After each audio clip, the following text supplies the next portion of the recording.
All right, two more quick pieces out we have to get to because we don't have much time left, but I really do want to get to these things. I think this clip, and Matt, I don't know, it's CNBC, so should we just play audio or what? Okay. I think this clip of Thomas Friedman and Steve Bannon from several weeks ago, I believe it was in mid-May, on CNBC is fascinating.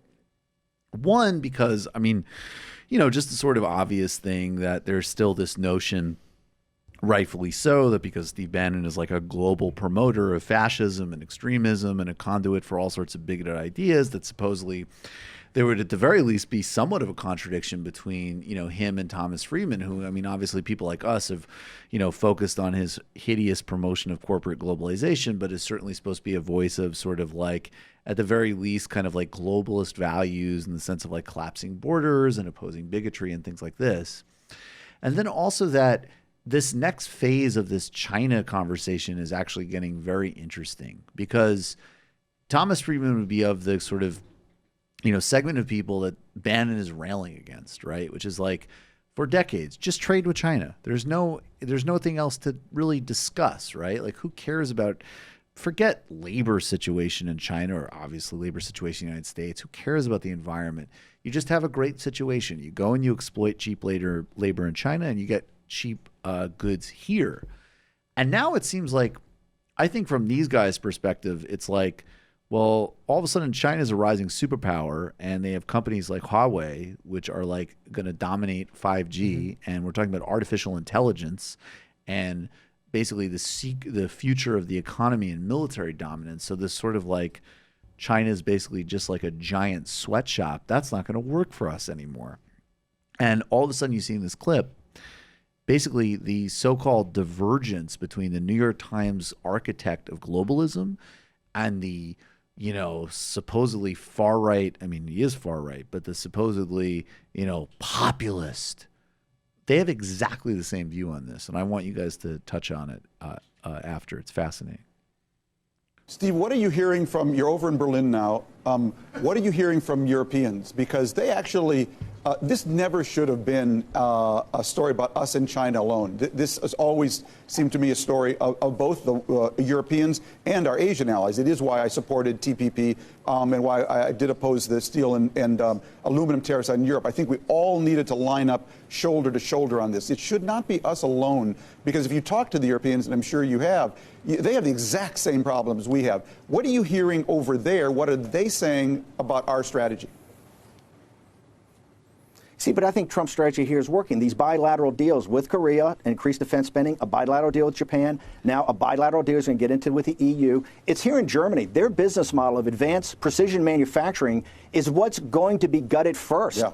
They are at the tip of the spear. When you look at Made in China 2025, it's the great, you mentioned in your article, KUKA, the great robotics company, is the centerpiece that they've taken. It's Germany's business model. When I talk to both politicians, think tank people, and business people, they understand the storm is right over the horizon. They're going to be the tip of the spear. They're really going to be, I think, the first industrial power that's really gutted. And the Europeans understand, but you got to remember something. The EU were just like Hillary Clinton and these people. The elites in our country, Tom, and you know this, they thought the rise of China on this business model of China was like the second law of thermodynamics. It was some physical reality we just had to accept. Thucydides' trap says we're the declining power. They're the rising power. What Donald Trump said is you've got it wrong.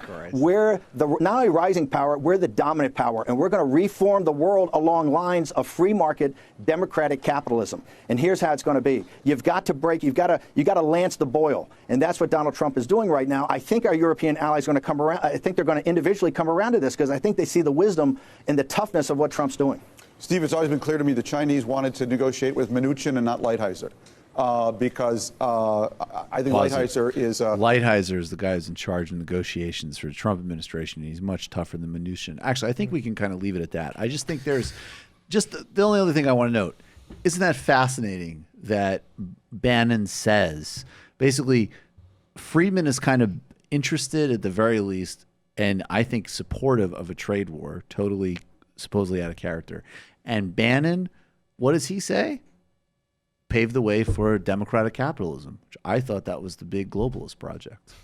So yeah, free market democratic capitalism, yet at the same time he wants to maintain U.S. dominance. So it's not like he actually wants free competition and so on and so on. Because it's only natural that the country that's bigger and with 1 billion people and with, lots of resources will eventually be more developed than the smaller country with 330 million, people and Andrew Yang. But do you guys, what is a Marxist answer to this? Like, because it's interesting to me that like this is the real relevance of this like resurgent nationalism in a way. I mean, it can be a hustle for like the normal people who it's not actually going to benefit. But here's Thomas Friedman co-signing on it in the context of competing with China.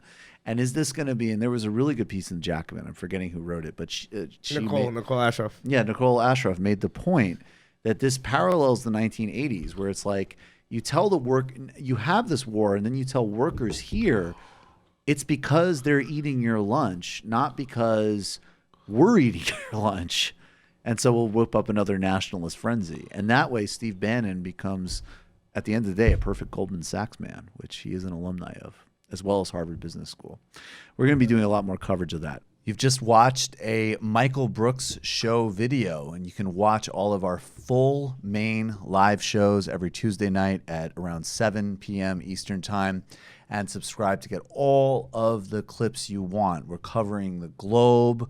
We're focusing on international relations, the intellectual dark web. We're having fun. We're doing deep dives with a lot of amazing guests. Of course, become a patron for the whole thing at patreon.com/TMBS, or subscribe to this YouTube channel and help us keep growing and get that content out there. Subscribe below.